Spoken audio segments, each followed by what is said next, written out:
I am going to explain the poem My Mother at 66. At the end of this video, you are expected to understand and appreciate the poem in terms of its theme, style, and its universal appeal. This poem is written by Kamala Das. Kamala Das is one of the foremost poets of India. She was born in 1934 in Malabar, Kerala. Her poems are known for their originality, versatility, and indigenous flavor of the soil. She captures the complexities of human relationship through her poems. She passed away on 31st May 2009.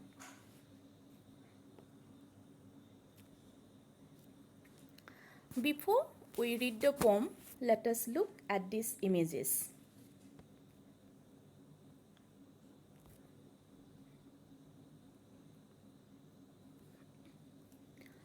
You can see some images of women who could be somebody's mothers.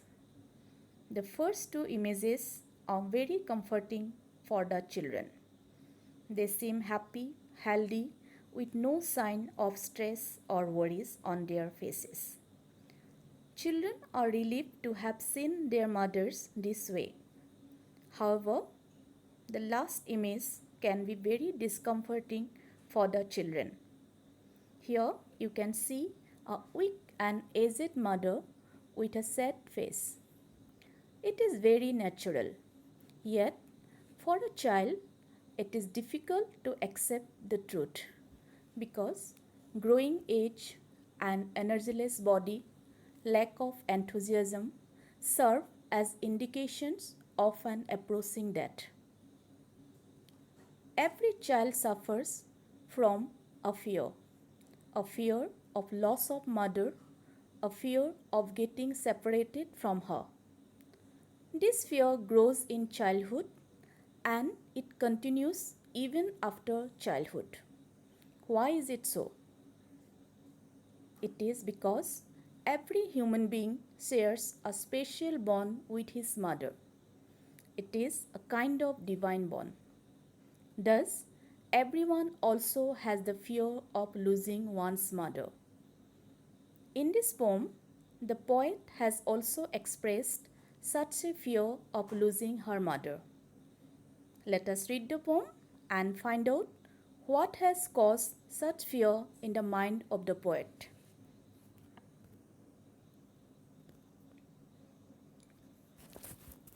My Mother at 66.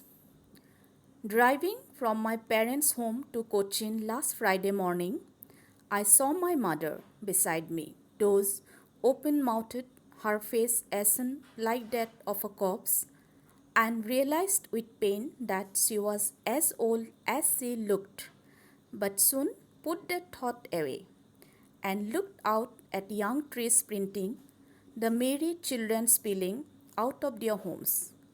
But after the airport security check standing a few yards away, I looked again at her wan, pale as a late winter's moon and felt that old familiar ache, my childhood's fear, but all I said was, "See you soon, Amma."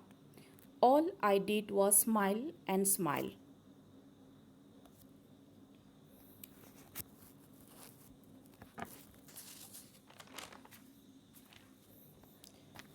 Here, the poet went to visit her mother.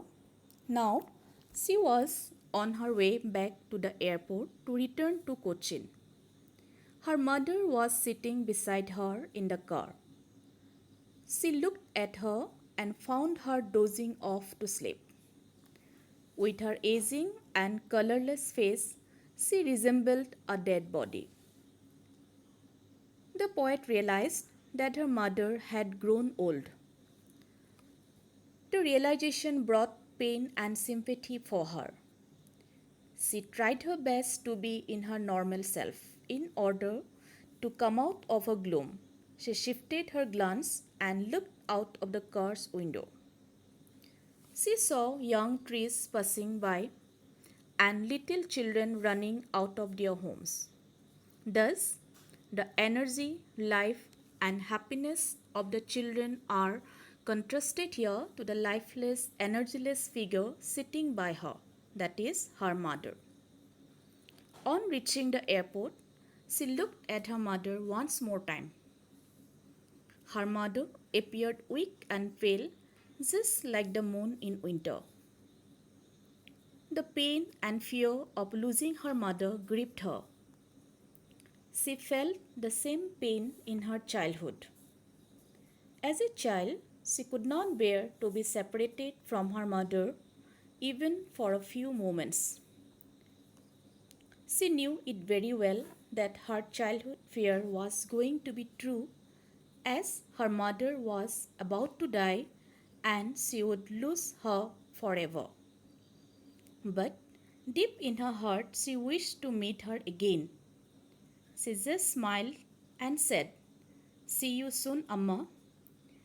She wished her mother should live and she should meet her again. So this is all about the poem. Now let us go to the theme of this poem. The theme is the fear of loss and separation of near and dear ones due to advancing age.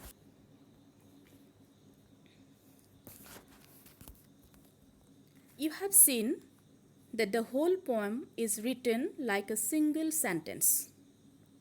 Poem written like this means as a single sentence in the form of a narrative without a pause beyond the end of a line, couplet or stanza is known an enjambment. Then you have also seen that this poem doesn't rhyme or have any regular rhythm. It is written in free verse.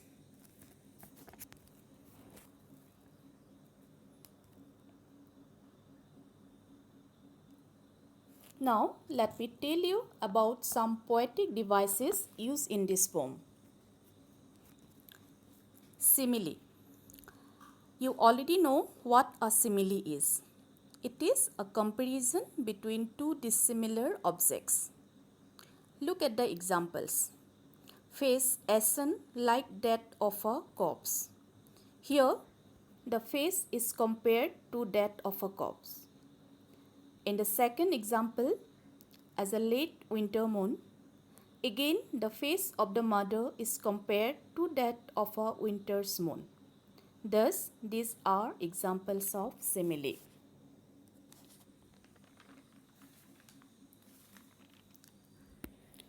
Next poetic device used here is personification.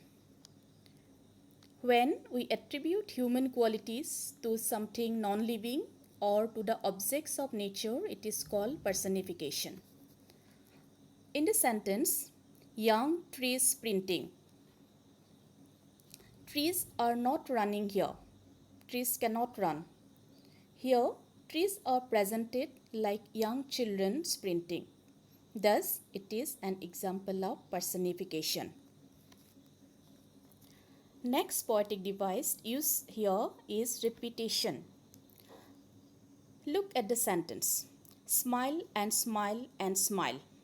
Here you can see the word smile has been used thrice. Thus, it is an example of repetition. Another poetic device used here is imagery. Look at the sentence. Merry children spilling out of their homes. This is a contrasting image of life and death. Children running around with happiness represents life, while mother sitting quiet, dozing, looking pale represents death. So these are some of the poetic devices used in this poem. Children, this is all for today. Thank you and hope you have understood the poem.